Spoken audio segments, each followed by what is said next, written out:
अस्सलामुअलैकुम दोस्तों, इश्तियाल अंगेज़ तकरीर करने के इल्ज़ाम में मुफ्ती सलमान अज़हरी के ख़िलाफ़ एक एफ़आईआर दर्ज हुई थी, जिसके बाद केस की इन्वेस्टिगेशन करने के लिए मुंबई के एक पुलिस स्टेशन को इन्हें ले जाया जाता है।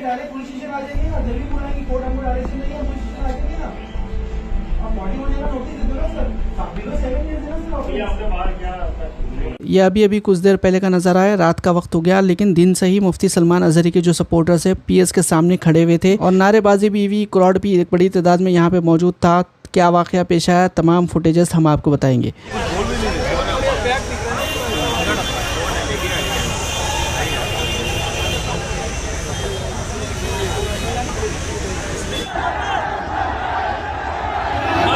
पुलिस स्टेशन के वरिष्ठ पुलिस निरीक्षक श्री बलवंत देशमुख जी पूरे तरीके से लॉ एंड ऑर्डर को मेंटेन करने की कोशिशें कर रहे हैं। लोग जो है वो काफ़ी ज़्यादा आक्रोश में आ चुके हैं। आप लोग व्यूअर्स अगर देख रहे हैं इस वीडियो को तो आप लोग शेयर कीजिए और लोगों को आह्वान कीजिए कि यहाँ पर लॉ एंड ऑर्डर मेंटेन रखिए, कोई यहाँ पर आए ना, क्योंकि यहाँ से पुलिस जो है वो लोगों को समझा रही है कि सारा फैसले जो है वो पुलिस और जो कानून कायदा कहता है बिल्कुल उसी तरीके से होगा। ये हक है कि हम आह भी करते हैं तो हो जाते हैं बदनाम, वो कत्ल भी करते हैं तो चर्चा नहीं होता। मुफ्ती सलमान अज़हरी साहब क़िबला जमात अहले सुन्नत के मशहूर इस्लामी स्कॉलर हैं और आज ये नौजवान तबका जो आप देख रहे हैं उनकी मोहब्बत में यहाँ आए हुए हैं। आपने इश्क़ रसूल की जो शमा नौजवानों के दिलों में पैदा की है, ये आज उसकी देर है कि आप ये इतनी भीड़ देख रहे हैं।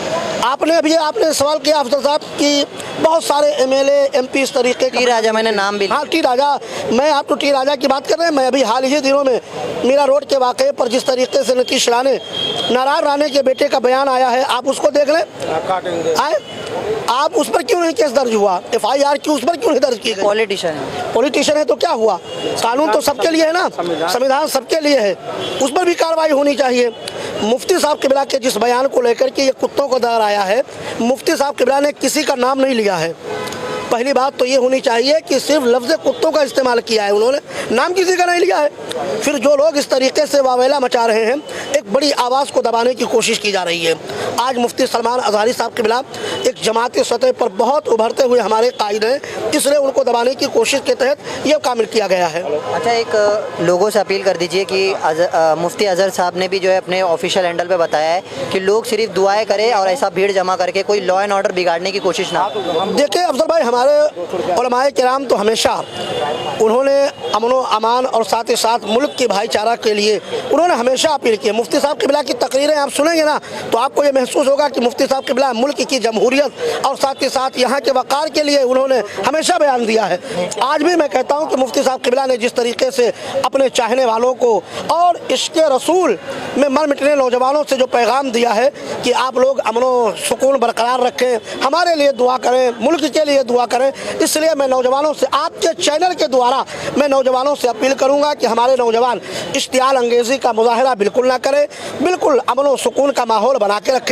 मुफ्ती साहब क़िबला इंशाअल्लाह बाइज़्ज़त बरी होंगे और जो लोग इस वहम में हैं कि मुफ्ती साहब क़िबला को हम गिरफ्तार कर लेंगे, याद रखें कि मुफ्ती साहब क़िबला एक वो चेहरा है इस वक्त जो अल्हम्दुलिल्लाह अहले सुन्नत वल जमात का चेहरा है। इसलिए मुफ्ती साहब क़िबला की आवाज़ को अगर कोई दबाने की कोशिश करेगा तो याद रखें कि मिट गए, मिटते हैं, मिट जाएंगे आदा तेरे, ना मिटा है ना कभी मिटे, ना मिटा है ना मिटेगा कभी चर्चा तेरा। मैं फिर तमामी लोगों से कहूँगा कि आप लोग ख़ास तौर पर नौजवान तबका अमन व सुकून बरकरार रखे, मुफ्ती साहब क़िबला की बाइज़्ज़त रिहाई के लिए दुआ करें। यही पैगाम हमारा भी है और साथ ही साथ उलमाए किराम ने भी यही पैगाम दिया है। तो जैसा कि आपने मुफ्ती सलमान अज़हरी के सपोर्टर्स को सुना, आप लोग क्या राय है इससे मुताल्लिक़ कमेंट ज़रूर करिए। इंशाअल्लाह अगली वीडियो में मुलाकात होगी। अल्लाह हाफ़िज़।